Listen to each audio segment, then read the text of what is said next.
좀 이상한 남자잖아. 중앙공원에서 그를 본 순간 이렇게 생각했다.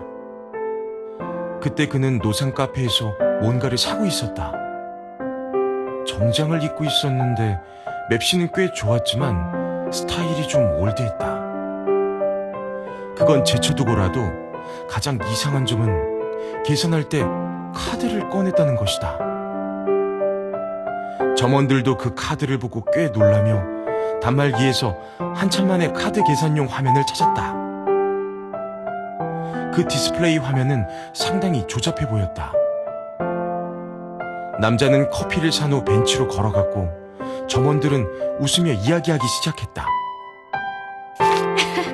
요즘도 카드 쓰는 사람이 있네. 그러게 말이야. 마지막으로 그런 카드 본 게 5년 전일걸? 저 사람 시간여행자 아닌가 몰라? 나는 벤치 쪽을 슬쩍 쳐다봤다. 남자는 벤치에 앉아 커피 한 모금을 마셨다. 곧게 앉아 사방을 둘러보고 있었지만 눈빛은 조금 멍해 보였다.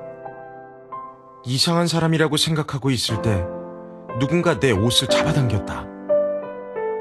뒤를 돌아보니 여자아이가 나를 올려다보며 내 손에 있는 풍선을 가리키고 있었다. 어떤 거 갖고 싶어? 분홍색 줄까? 나는 긴 풍선으로 강아지를 만들어 건네며 여자아이가 내 빨간 코와 무지갯빛 곱슬머리를 만질 수 있게 쭈그리고 앉았다. 여자아이는 강아지 풍선을 받아들고 온통 흰색으로 칠해진 내 얼굴을 만졌다. 아이의 손목에 있는 어린이 단말기가 반짝였다. 점원들의 말대로 요즘은 이렇게 어린아이들도 다 자기만의 단말기를 갖고 있다. 누가 아직도 카드를 사용한다는 말인가? 그런 생각이 들자 나는 참지 못하고 그 남자를 돌아봤다. 그때 생각지도 못한 물건을 발견했다. 그가 휴대폰과 회중시계를 들고 있는 것이 아닌가? 보통 나이 든 분들이 쓰는 물건 아닌가? 나는 호기심에 계속 남자 쪽을 힐끗힐끗 쳐다봤다. 그는 마치 마음껏 쳐다보라는 듯 온종일 그곳에 앉아 있었다. 일은 안 하나? 뭘 보고 있는 거지? 왜 줄곧 미간을 찌푸리고 있을까? 왠지 기분이 안 좋아 보이네. 나는 마지막 풍선을 한 노부인에게 드린 후 축복의 의미로 폭죽도 쏴드렸다. 할머니가 미소를 지으니 갑자기 남자에게도 풍선을 선물해야겠다는 생각이 들었다. 어차피 사람들에게 웃음을 주는 것이 삐에로의 사명이니까. 오늘치 물건을 정리한 후 나는 차에서 내려 종이박스 몇 개를 안고 공원으로 걸어갔다. 아직 이른 시간이었지만 공원에는 많은 아이가 놀고 있었다. 나는 혹시라도 아이들과 부딪힐까봐 상자를 머리 위로 들어 올린 채 앞길에 집중했다.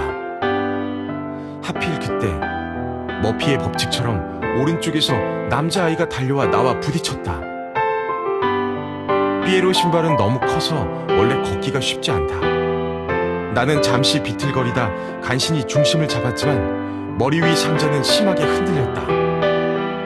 바로 그때 손 하나가 내 머리 위 흔들리는 상자를 잡아줬다. 고개를 들어보니 바로 그 이상한 남자였다.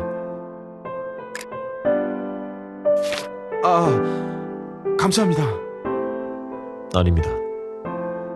처음으로 듣는 그의 목소리였다. 저음에 위엄까지 있는 목소리는 그의 외모와 잘 어울렸다. 남자는 잘생겼지만 항상 미간을 찌푸리고 있어 다가가기 힘든 인상이었다. 그는 다시 그 벤치에 앉아 차가운 얼굴로 휴대폰과 회중시계를 바라볼 뿐 아무 말도 하지 않았다. 나는 자주색 풍선을 골라 강아지를 만들어 벤치로 다가갔다. 그리고 남자에게 웃으며 말을 건넸다. 이 풍선 드릴게요. 그는 나를 쳐다보더니 고개를 저었다. 고맙습니다. 하지만 전 필요 없어요. 너무 직접적인 거절에 민망해졌다. 나는 황급히 손을 거두고 강아지를 품에 안은 채 어쩔 줄을 몰라 했다. 다른 볼 일이 있으신가요? 내가 한참 자리를 뜨지 않자 그는 얼음처럼 차가운 자줏빛 눈동자로 나를 내쫓듯 말했다. 그 남자가 어떤 일들을 겪었는지, 어디서 왔고 어디로 갈지 알 수 없지만 그냥 그대로 둘 수 없다는 생각이 들었다. 나는 벤치 반대편 끝에 앉아 그에게 물었다. 왜 단말기 안 쓰세요?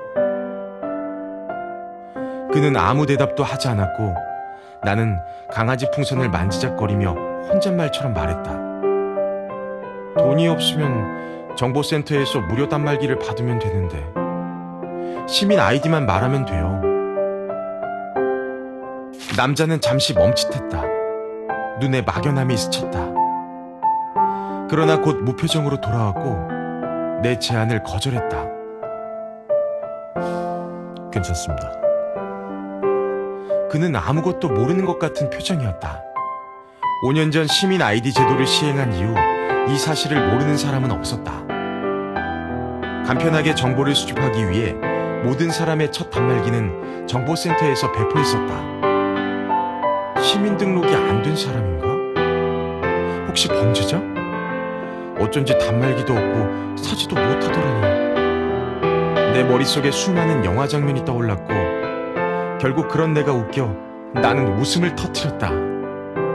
아무리 생각해도. 나는 옆에 앉은 남자를 몰래 관찰했다. 기억 속의 어떤 외로운 뒷모습과 혼자 벤치에 앉아있던 남자의 모습이 점점 겹쳐졌다. 그가 날 바라보자 나는 활짝 미소를 지었다. 아무리 생각해도 감옥에서 막 나온 사람 같지는 않았다. 차라리 시간 여행자라고 하는 편이 더 믿을만한걸? 아이디 입력을 안 하면 기능 제한이 있긴 하지만 없는 것보다는 나아요. 이건 제가 짐을 뒤져서 간신히 찾은 건데 일단 쓰세요. 나는 구형 단말기를 꺼냈고 남자가 거절하기 전에 그 옆에 앉아 단말기를 열어 설명하기 시작했다. 처음에 그는 싫어하는 듯한 표정이었지만 곧 진지하게 단말기 화면을 바라봤고 살짝 고갯짓까지 하며 설명을 들었다. 단말기 기본 기능이 많지도 않을 뿐더러 그가 빨리 배웠기 때문에 그는 곧 모든 사용법을 익혔다. 나는 단말기를 건네며 웃었다. 낡긴 했지만 소중히 다뤄주세요. 그는 단말기를 받으며 고개를 끄덕였다. 얼마죠? 돈을 드릴게요. 이거 어차피 공짜로 받은 거고 이렇게 낡았는걸요. 어떻게 돈을 받겠어요. 그는 다시 미간을 찌푸리고 한참을 침묵했다. 내가 어색한 침묵을 깨트리려는 순간 감사합니다. 라는 말이 들렸다. 아니에요. 그의 목소리에서 진심으로 감사해하는 걸 느꼈지만 표정이 너무 부자연스러웠다. 마치 얼굴에 아무 이유 없이 받을 수 없어요 라고 쓰여있는 것 같았다. 나는 속으로 깊은 한숨을 쉬었다. 말해도 상관없겠지? 사실 그쪽을 보고 있으면 떠오르는 사람이 있어요. 남자는 나를 바라봤다. 진지하고 예리한 눈빛이 모든 것을 꿰뚫어 볼 것만 같다. 그 사람은 우리 형이에요. 그런데 10년 전 독감 사건 때 죽었거든요. 10년 전을 떠올리자 내 목소리가 점점 작아졌다. 그때 나는 12살 소년에 불과했다. 간신히 병실 창가로 올라가 침대에 혼자 앉아있는 형의 뒷모습을 보고 나는 유리창을 두드리며 형을 크게 불렀다. 간호사도 놀랄 정도였지만 형은 끝까지 돌아보지 않았다. 죄송합니다. 나는 정신이 돌아와 급히 손을 저었다. 이미 떠난 사람은 떠난 사람이고 산 사람은 살아야 하니까. 방금 얘기했던 독감 사건이라는 게 그걸 모르세요? 나는 깜짝 놀라며 내 단말기를 잠금 해제하고 검색어를 입력했다. 10년 전 갑작스럽게 발생한 독감으로 많은 사람이 죽었다. 특이한 것은 어느 날 갑자기 모든 환자가 완치했다는 것이다. 그는 그 사건을 전혀 모르는 것 같았다. 어떻게 그럴 수 있을까? 독감이 유행한 지 10년이 지났고 그 이야기를 꺼내는 사람이 거의 없긴 하지만 그 일을 겪은 사람은 모두 생생하게 기억하고 있지 않은가. 나는 당혹스러웠지만 그 남자가 이상한 점이 비단 이것만이 아니기 때문에 더 묻지 않기로 했다. 나는 그에게 기사 몇 개를 보여준 후 단말기를 껐다. 그에게 말을 걸려던 찰나 그는 나에게 받은 낡은 단말기를 켜고 익숙하게 검색창을 켰다. 나도 모르게 그의 학습 능력에 감탄했다. 그가 아무 말도 하지 않았기에 나도 아무 말 없이 단말기 화면을 쳐다봤다. 알고 보니 그는 사람을 찾는 중이었다. 그가 이름을 입력하자 화면이 빠르게 떴다. 하지만 상세 검색 조건을 넣으니 검색 결과는 0이었다. 이 이름이 확실한가요? 고개를 돌려 그를 바라봤다. 나는 그의 눈빛에 할 말을 잃었다. 충격과 의혹이 뒤섞여 있었기 때문이다. 그의 눈은 모든 빛을 잃어버린 듯 순식간에 어두워졌다. 이튿날 그는 다시 공원에 나타나지 않았다. 나는 그가 뭘 하러 갔는지 알 수 없었다. 그저 텅 빈 벤치를 바라보며 중요한 일이 있어 오지 못했다고 생각하면서 나보다 운이 좋기를 빌 뿐이었다. 날이 점점 어두워졌다. 나는 마지막 풍선을 나눠준 후 기지개를 켰다. 내가 삐에로 옷을 벗으러 차로 돌아가려고 할 때였다. 잠깐만요. 날 부르는 소린가? 익숙한 목소리라고 생각하며 궁금해져 고개를 돌려보니 그 남자가 보였다. 오늘 바쁘셨나봐요? 일은 잘 풀리셨어요? 나는 웃으며 그에게 다가가 인사를 했다.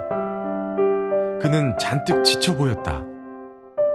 하루 못 봤을 뿐인데 그의 눈에 긴 세월을 보낸 듯한 피로함이 묻어 있었다. 가로등이 그의 얼굴을 비췄고 순간 그의 눈동자에서 그 나이대에서는 볼 수 없는 고단함이 보였다. 아무것도 물어볼 용기가 나지 않았다.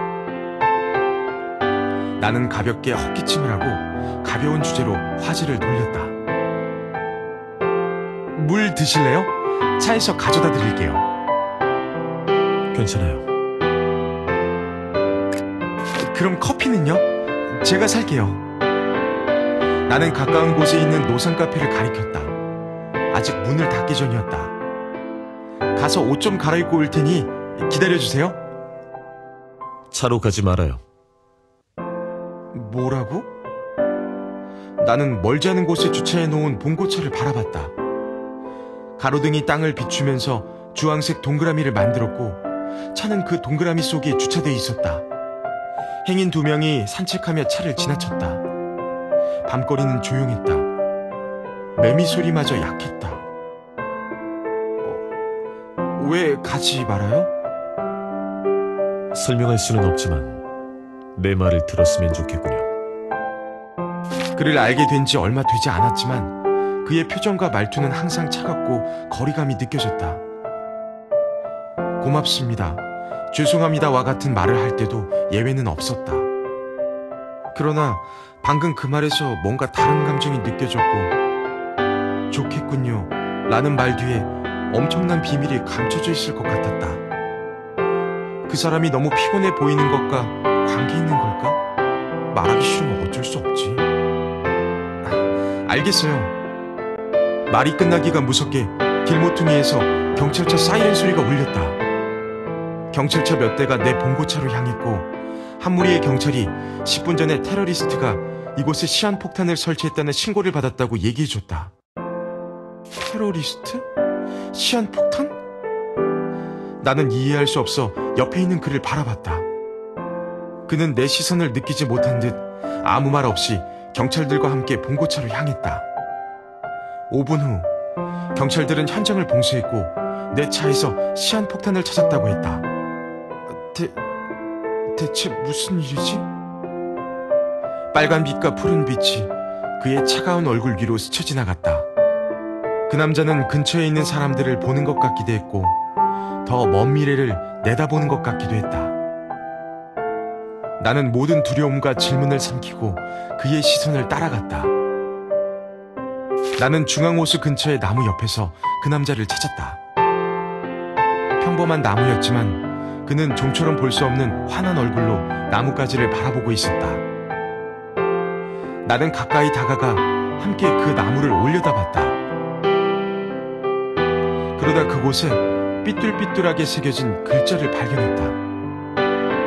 모두 평온하고 건강하게.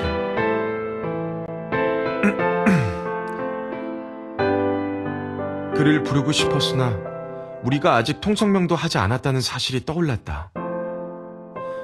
다행히 이번엔 그가 나를 쳐다봤다.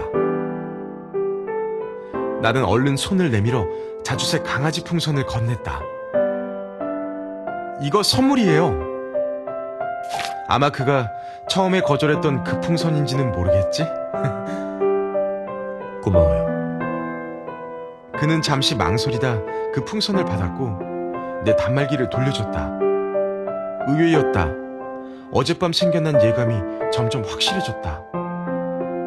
강아지 풍선은 내 손을 떠났고 단말기 겉면은 아주 차가웠다.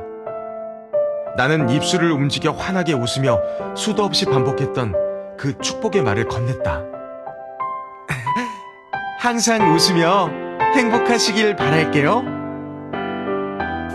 뻥 하는 소리를 내며 나는 폭죽을 터뜨렸다. 폭죽 속 화려한 색의 실들이 바닥에 떨어졌는데 마치 연극에 막이 내리는 것 같기도 했고 성대한 대관식 같기도 했다. 그는 뒤돌아서 떠났다.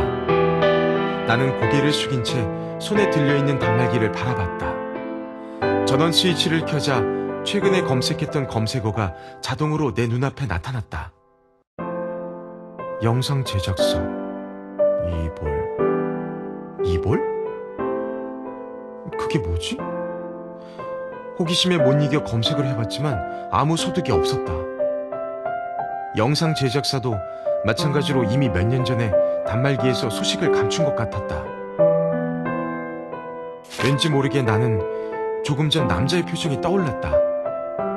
나무에 새겨진 글씨를 보며 그는 웃었다가 울 듯 미간을 찌푸렸다가 바로 다음 순간 또 굳은 의지가 느껴지는 표정을 지었다. 고개를 들어 점점 멀어지는 그 남자의 뒷모습을 봤다. 그 순간 그와 내 기억 속의 외로운 뒷모습이 하나도 닮지 않았다는 생각이 들었다. 쓸쓸함, 무기력함, 절망. 이런 단어들은 그와 완전히 무관해 보였다. 그가 원하기만 한다면 뭐든지 가능하고 아름다운 미래도 만들 수 있을 것이다.